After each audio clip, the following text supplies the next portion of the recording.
Assalamualaikum warahmatullahi wabarakatuh.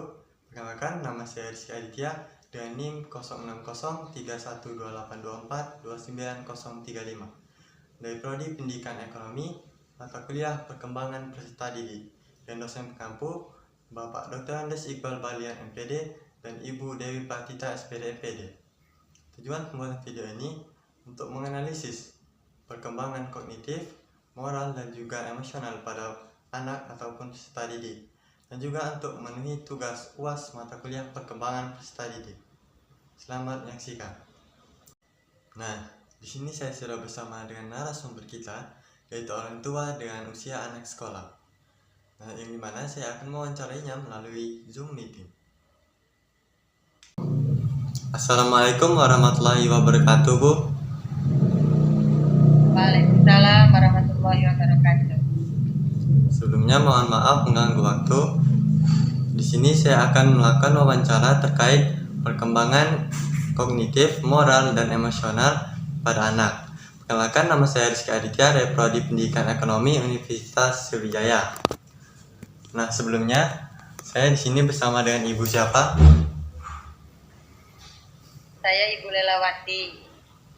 Nah, kalau boleh tahu profesi Ibu sebagai apa ya, Bu? Ibu profesinya sebagai ibu rumah tangga. Oh, nah untuk anak Ibu itu kira-kira kisaran usia berapa, Bu? Ibu punya anak laki-laki remaja usianya kira-kira 12 tahun sekarang. Oh, oke, Bu. Nah, selanjutnya saya akan mengajukan beberapa pertanyaan. Mohon dijawab ya, Bu. Ya. Pertama, bagaimana Ibu menilai kemampuan berpikir dan belajar anak Ibu di rumah? Selama ini saya lihat anak saya cukup pandai dan cukup tanggap dalam menangkap pelajaran di sekolah. Contohnya seperti pelajaran IPA dan matematika. Tetapi kadang saya juga harus mengingatkan dan memperhatikan agar dia lebih teliti di dalam belajar. Oh, oke, Bu. Untuk pertanyaan selanjutnya, bagaimana anak berinteraksi dengan teman sebayanya dan di lingkungan rumah ataupun di sekolah? Kalau selama ini saya perhatikan, anak saya cukup mudah dalam bergaul dengan teman-temannya.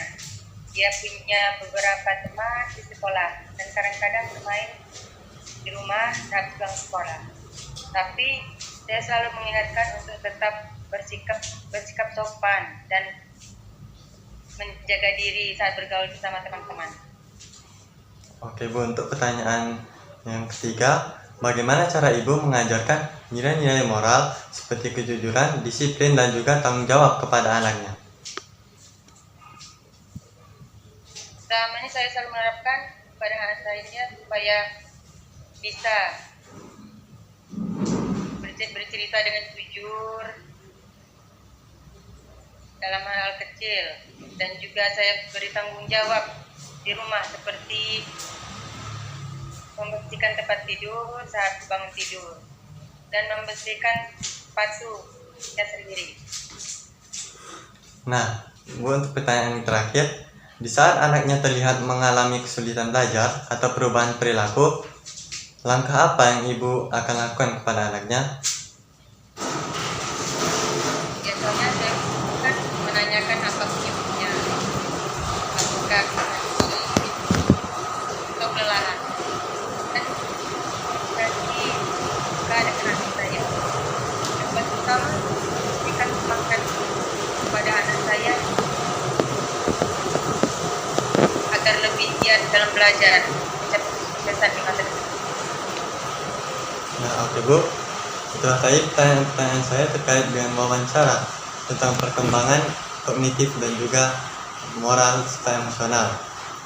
Terima kasih atas partisipasi dan kolaborasinya dalam wawancara ini. Saya ucapkan sekali lagi terima kasih. Saya akhiri, wassalamualaikum warahmatullahi wabarakatuh. Waalaikumsalam warahmatullahi wabarakatuh. Baiklah, dari hasil wawancara dan juga penjelasan yang telah diberikan oleh narasumber kita tadi, dapat kita analisis bahwa pada usia 17 tahun, remaja telah memasuki tahap operasional formal, yang dimana mereka sudah mampu berpikir secara abstrak, logis, dan juga sistematis. Ini terlihat dari ketertarikannya dalam mapel IPA, dan juga ini memperlihatkan bahwa kemampuan berpikirnya sudah mulai matang. Nah, untuk jawaban yang kedua dari narasumber kita tadi, yaitu anaknya mudah bergaul dan juga punya teman dekat. Nah, ini menunjukkan hubungan teman sebaya sangatlah penting dan menjadi bagian dari pencarian identitas. Menurut Erikson, tahap ini yaitu identity versus role conversion, yang dimana tahap ini mereka mulai membentuk jati diri melalui eksplorasi sosial, nilai, dan juga peran. Nah, kemampuannya bergaul juga menunjukkan perkembangan sosial dan juga emosional yang sangat sehat. Dan jawaban yang ketiga menunjukkan bahwa pembentukan karakter moral bukan lagi sekedar mengikuti aturan, tapi juga sudah masuk ke tahap penilaian secara mandiri. Meskipun memberi tanggung jawab kecil di rumah, tetaplah penting untuk memperkuat rasa integritas pribadi. Nah, remaja juga sudah mengembangkan kontrol diri, sehingga keterlibatan dalam rutinitas dan juga aktivitas membantu mereka dihargai dan juga mampu mengatur hidupnya sendiri. Nah, untuk jawaban yang keempat yang diberikan oleh narasumber tadi, yaitu mencari penyebabnya dan juga berkomunikasi serta memberikan dukungan. Nah, strategi ini menunjukkan pendekatan emosional yang bagus dan juga sudah tepat untuk remaja, yang dimana remaja mulai mengembangkan identitas diri dan kemandirian emosionalnya, tetapi tetap membutuhkan dukungan emosional dari orang tuanya.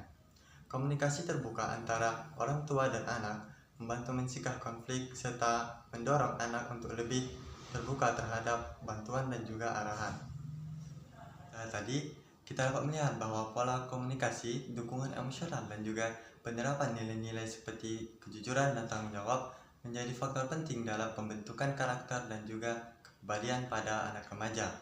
Nah, dengan video ini diharapkan dapat memberikan wawasan tentang pentingnya hubungan kolaboratif antara orang tua dan juga anaknya di masa yang akan datang, agar perkembangan anak menjadi lebih sehat, adaptif, dan juga baik untuk kedepannya. Nah, itulah tadi video penjelasan dan juga wawancara saya terkait perkembangan kognitif, moral, dan juga emosional pada anak.